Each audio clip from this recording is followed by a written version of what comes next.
Welcome. In this session, we'll learn what is the behavior of the inductor current at the time of switching. Let's start.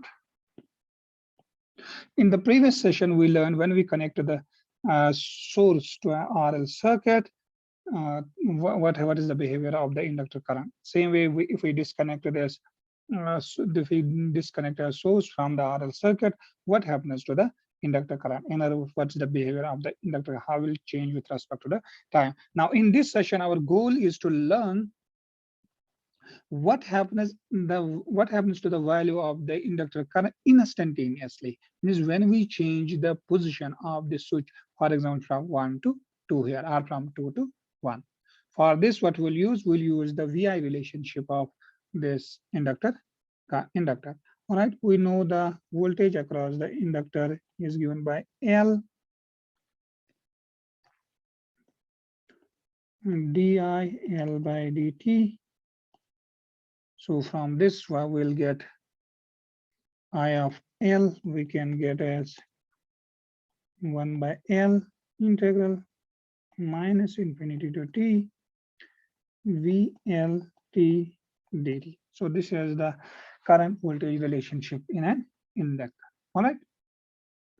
Now, our goal is to learn what happens to the inductor current at the time of switching. All right. And if we close the switch or open the switch at t equal to 0, how will the inductor current change? All right. For this, what we are going to say, we are going to use what is the value of the inductor current just before the switching. Now, just before the switching,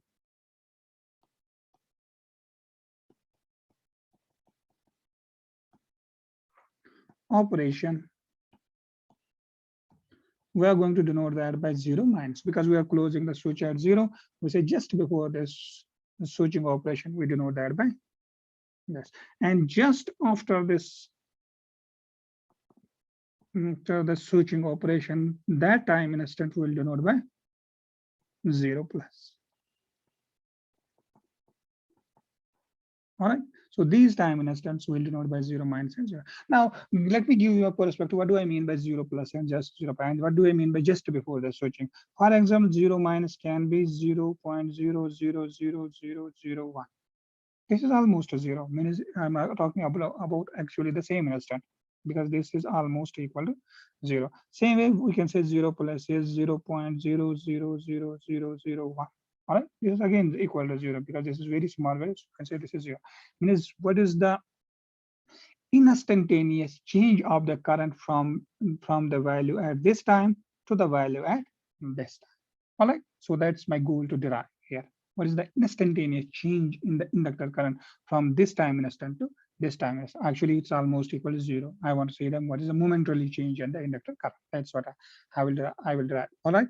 So from this expression, what we'll do, we'll break this integral into two parts. So we'll say IL of 0 plus what is the value of the inductor current at this time. First, let me write the inductor, this integral as such. So this will be 0 plus VL of t dt. Now I want to break this integral into two parts. Just before the switching and after the switching. So I will say IL of 0 plus will be equal to 1 by L minus infinity to 0 minus. This is that instant, minus just before the switching operation, plus 1 by L. Sorry, this is not minus infinity. This is 0 minus to 0 plus VL of t dt. All right. So now what is this integral? What is this value? This is the current at t equal to 0 minus. So we'll denote it IL of 0 minus. All right. So let's suppose the value is IL of 0 minus. So this is the value of the inductor current just before this time instant, plus 1 by L integral 0 minus to 0 plus VL of t dt. Now, as I said, this 0 minus and 0 plus is very small, almost equal to 0. So what will be the width of the time instant in this integral, or how much area you are including in this integral? This is very, very small. very, very small. So in other words, to have a finite value of this integral, VL of t should be very large. VL of t should approach to infinity to have a finite value of this integral.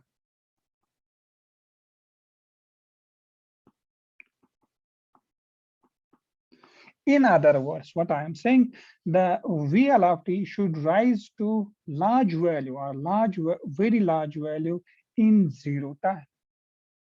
But that's not practically possible. Means at voltage source cannot change the voltage instantaneously. Means the voltage cannot rise to infinite value. So inductor current cannot change instantaneously for all practical sources. So you will note that inductor current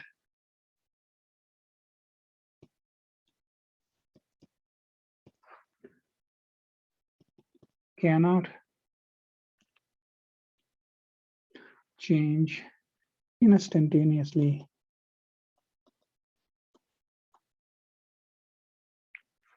for all practical existing input sources.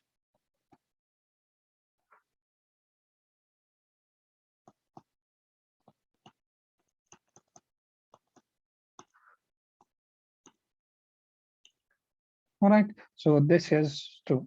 In other words, I will say IL of 0 plus should be equal to IL of 0 minus, means this integral is equal to 0. This is equal to 0. Right, for all practical purpose, for all practical sources. All right, so that in other words, the inductor current cannot change instantaneously. That in other words means inductor current cannot change instantaneously, means what is the value of the inductor current just before the switching, the inductor current will be same just after this switching instant. That is true for all time instants.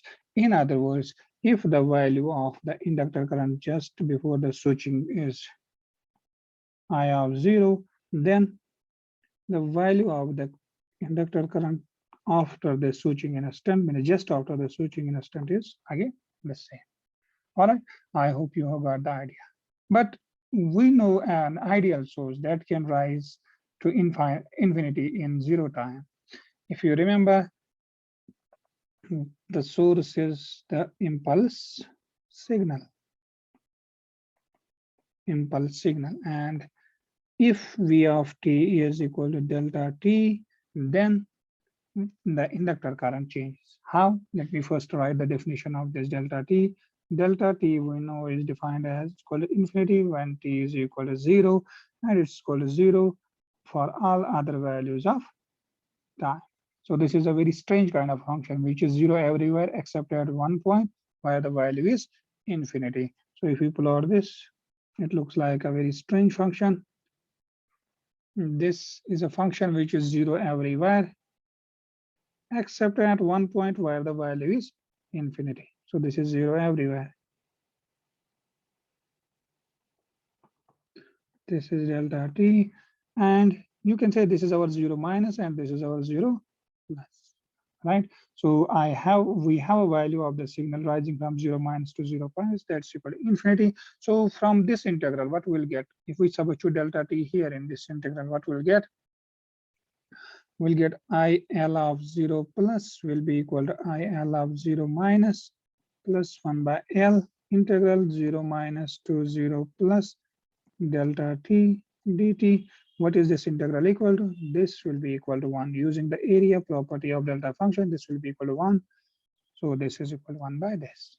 So if the value of the inductor current just before the switching is I naught, the value of the inductor current just after the switching is I naught plus 1 by L. So inductor current changes the value if the input is a delta function. But as I said, this is an ideal source. This is not a practical source. No source can do it in 0 time. Means the value of the signal cannot rise from 0 to infinity in 0 time. Infinity means very large here. Okay, large value. then no source can do it practically. All right. So that's why I said this is true. So for all practical sources, you will note only this relationship. IL of 0 plus is equal to IL of 0 minus. This you will keep in mind. All right. I hope you got the idea. You got idea from this. So this is true for all practical sources. All right. This is ideal case and this is practical case. So you will assume this expression. All right.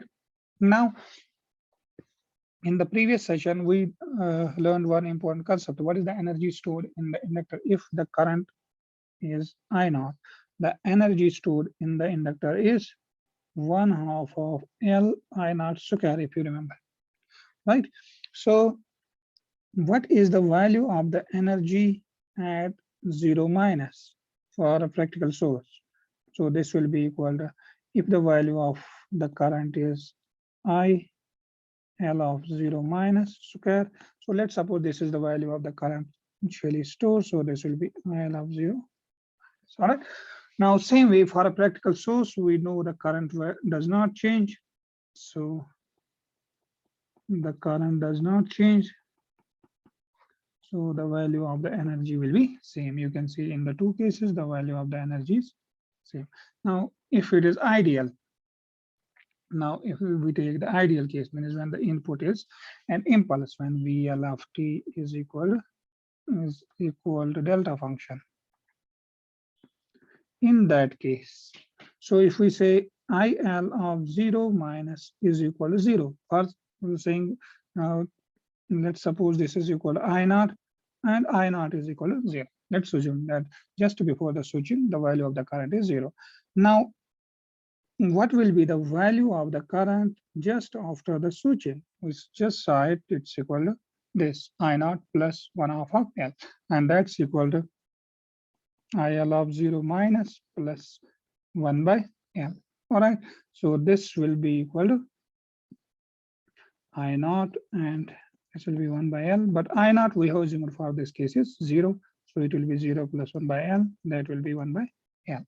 Now, so if the current stored in the inductor is 0, so that means the energy at 0 minus is 1/2 of L I naught square, that's equal to 0 because I naught is 0. Now, what's the value of the energy just after the switching instant?